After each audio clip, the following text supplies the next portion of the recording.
Behold the black lesbian space witches. Yes, this is what people want out of a Disney Plus show. This will get the children involved, surely, in Star Wars The Acolyte. Oh, no. Episode 3 aired last night on Disney Plus, and I don't even know where to start this review because there's so many bad elements to this show. I just can't even believe it. I kind of said this about Doctor Who last week, but at least Doctor Who has some like silly, entertaining stuff you can kind of laugh at how bad it is. This is like bad and like there's nothing to laugh at. It's just horrible. Like the writing is atrocious. The respect for the lore is zero. The self-insert level is off the charts. The insults to white people are just like littered throughout this episode. And nobody else is going to talk about that on YouTube. I can tell you that right now because they always try to couch this as like, oh, it's just the quality. It's not about the race. It's all about the race. Disney made it all about the race and all about the gender stuff. And so this is what the show is. And it is the end result of it because everything woke turns to crap. And that is what The Acolyte is. Oof, spoiled the review, I guess. All right. My name is John Delarose. I'm a professional science fiction writer who has written 12 graphic novels and 18 full novels. This is Justified Saga of the Nano Templar, which is a great replacement for Star Wars if you are looking for something to scratch that itch. If you like the Timothy Zahn stuff that was in the extended universe before, I kind of do that honor. So check this out. This is in the description below. I've got a full trilogy in classic Star Wars fashion, and I would love for you to read this weekend. The first book is available on ebook, print, and audio for your convenience, and that is in the description below. Also, make sure to join us here. We have a great community of those toxic Star Wars fans that the media is warning you about. And so if you are one of us, come hit the like and subscribe button. Say hi. I appreciate you guys being here. Okay, so this is a backstory episode, an entire flashback episode. And they do this in these modern, like, kind of, whatchamacallit shows, serial shows like this. And it's painful. Back in the day, the flashbacks would have to be sparing. You might see it a little bit, or you might have it interweaved throughout the episode. I remember like Highlander did that pretty well. They'd interweave a flashback story of his past with the current one, and both of them would tell a story that kind of like leads to the same point thematically. No, this is just a backstory, and there's nothing else to it. This is writing 101 fail immediately. The first thing you learn as a writer is that you need to cut like 90% of your exposition from a product. You might have that in the background. You should take copious notes ahead of time. I usually do for my series. But most of that doesn't actually make the screen or make the book or whatever it is, the property that you're doing. So when you do 8 episodes and an entire episode is a backstory flashback going back to kids after you set up this like murder mystery thing that doesn't get resolved, that one sister's hunting down the other with the Jedi, and just pause it for an hour, 40 minutes, whatever it is, that's literally retarded. And that's exactly what happened here. Leslie Headland, who created The Acolyte, was a little too busy, I think, on the casting couch bringing young girls to Harvey Weinstein. Yes, she was his assistant. I'll keep reminding that. And didn't actually learn how to write through this entire process. So we get to the backstory and see the lesbian space witches. They make it very clear there's no men here. And then they further insult the audience's intelligence by saying that they created the girls with the Force. So there's no men involved, and just their little weird witch practice was able to do that, which actually flies in the face of established Star Wars lore. That was done by Darth Plagueis, and it was the only instance ever recorded of that. And since the Jedi are here in the Old Republic, they would have then recorded this if they actually saw that. So it doesn't make any sense on that level as well. But hey, let's not care about continuity issues with these prequels that we keep doing. This is the Disney way. Continuity is something you could just throw in and out the door. Who cares? And so it starts out just really slow. You've got these 2 sisters who are sitting there, and like one of them is going to become a space witch. And the other one's like, I don't know if I want to become a space witch. I want to become a Jedi. Well, here's the thing that I'm curious about right away as they start having this argument. Like, how do they know about the Jedi and know about lightsabers and all this stuff if they've just been tucked away on this, like, backwards planet where they've been hidden from society forever? Like, where did the girls learn about this? It wasn't explained, like, how they knew that, and yet they're, like, in this sheltered lesbian space coven society. wouldn't the Jedi be somewhere else and they wouldn't know anything about it? Well, this is just the first of many plot holes that just don't make sense as the episode goes along because it's so bad. And so this lady is one of them. There's two mommies who are in charge of all this. The other one's a little harsher and more into traditionalism. This one is much more accepting and diverse and inclusive, of course, because the other one's not black. And that's the big thing that happens over this entire thing. The Jedi who were killed in the first couple episodes were part of the landing party of this that we saw. So they're in it, and in their younger forms, they show up because these kids are force sensitive, and they're going to be trying to take them in. Now, one of the girls meets up with the Jedi. You got the Wookiee. You've got the white male who offed himself. You've got the white lady, Karen Jedi lady, and you've got the Asian guy who's like the leader of the whole band here. And during this, they try to grab the girls and convert them into the lifestyle. Very weird. And I looked at this and I'm like, the Jedi are groomers. Interesting. From a Harvey Weinstein. Anyway, if you think about it, that's what they are. And so the Space Coven doesn't want the girls taken away. They made it clear that the Republic has no jurisdiction here, which makes you wonder, why are the Jedi out here on a planet that nobody knows about? How did they even find out these girls are there and what's going on if it's actually not a planet, if it's not a Republic planet?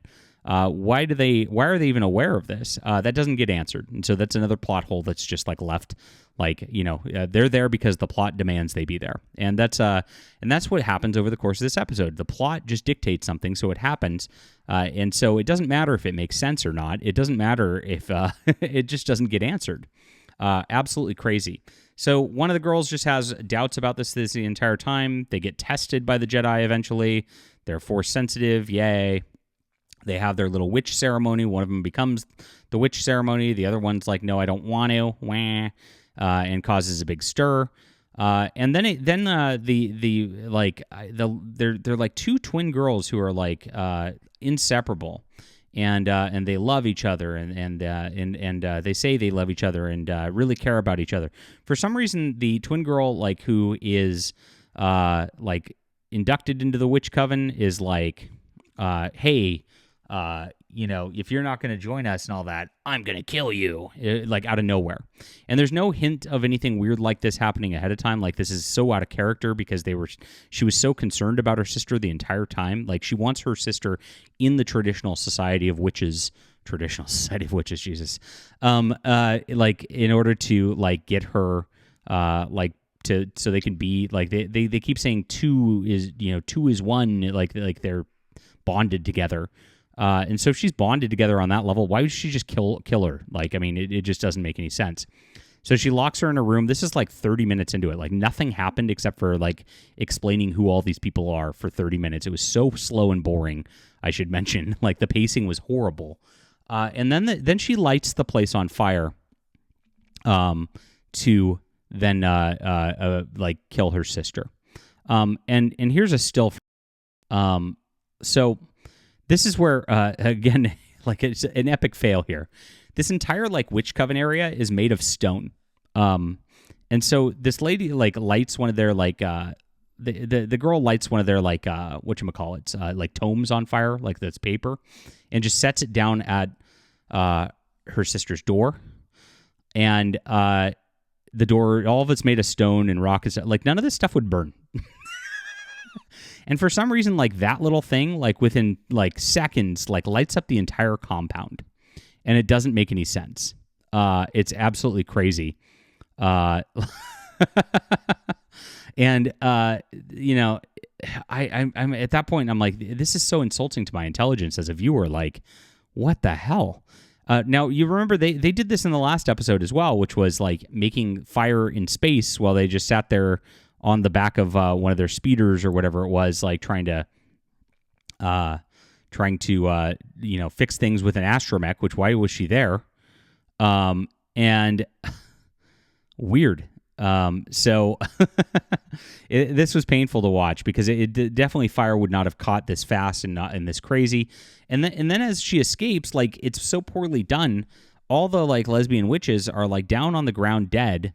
in these like giant rooms that aren't actually on fire. You kind of see some fire in the background, but like, why are they dead? Why didn't they just run out of the building? Like, this doesn't make any sense. So something else killed them. Maybe they got some toxic gas or something. They just stood there while it was happening. And then like their reactor core or whatever blows up. It just doesn't make any sense. And that's the entire thing that happens. And then you see what happens is like the Asian Jedi guy saves one, who's the gal who got trained as a Jedi and then failed out, and then fails to save the other. Like they're both standing on bridges that are exactly the same. One of them falls down into a pit and disappears, and then one of them like gets grabbed by the Jedi, and he runs off with her and takes her out of there with his Jedi crew. When all the lesbian witches are just sitting there dead. And I don't know how all of them just... There's 4 freaking Jedi there. They didn't sense any kind of disturbance. They didn't try to rescue any of them or get them out of there. Like, they just sat there, camping. Like, sat there camping while it was all happening, just chilling, staring at their droids. Like, the Jedi are absolutely worthless and don't do anything. I mean, it's really insulting. Again, like the plot doesn't make any sense whatsoever. It's extremely slow paced. It was riddled with identity politics. There's a point where one of the lesbian witches like shows how powerful they are. They're more powerful than the Jedi, of course, because they're diverse. And naturally, she mind controls the white male and drops him to the ground and says, "If you want his mind to like be rekindled, you better get out of here." And so it was naturally a display of diversity power over the white male. I mean, there's a lot of little subtle digs at white people on this, and that's the thing. Again, nobody's going to mention, probably other than me, but that exists throughout this entire thing. It's really angry, and it's really a self-insert with the whole like wish fulfillment of like the 2 girls born without a man. That's definitely a Leslie Headland wish fulfillment self-insert there. And it's all about just pushing this agenda, like through the dialogue subtly throughout this entire deal. The Jedi are actually a symbol of colonizers. Yes, that's so they're going out to this beautiful what is it? Lesbian witch compound of black ladies, and that's all tribal and all that, and they're forcing and imposing their way of life onto them. Like and that's again, this is just a weird woke theme that's thrown into here, where the Jedi are now bad or just at least stupid, and so it's just insulting on every level. So this flies in the face of Star Wars. It ruins Star Wars. I mean, this single episode just like makes Star Wars a terrible thing. The Jedi are portrayed as bad. They're inept. They're stupid. And it's all because we have to make the diversity people look like slay queens, right? And that's it. It's sick. So it's very, very slow, very, very hard to watch. I barely could stay awake during this because it was just so boring. Nothing happened. The only thing was that fire at the end, and like there was no action in it. Just one quick thing where she almost fell, and then the Jedi grabbed her.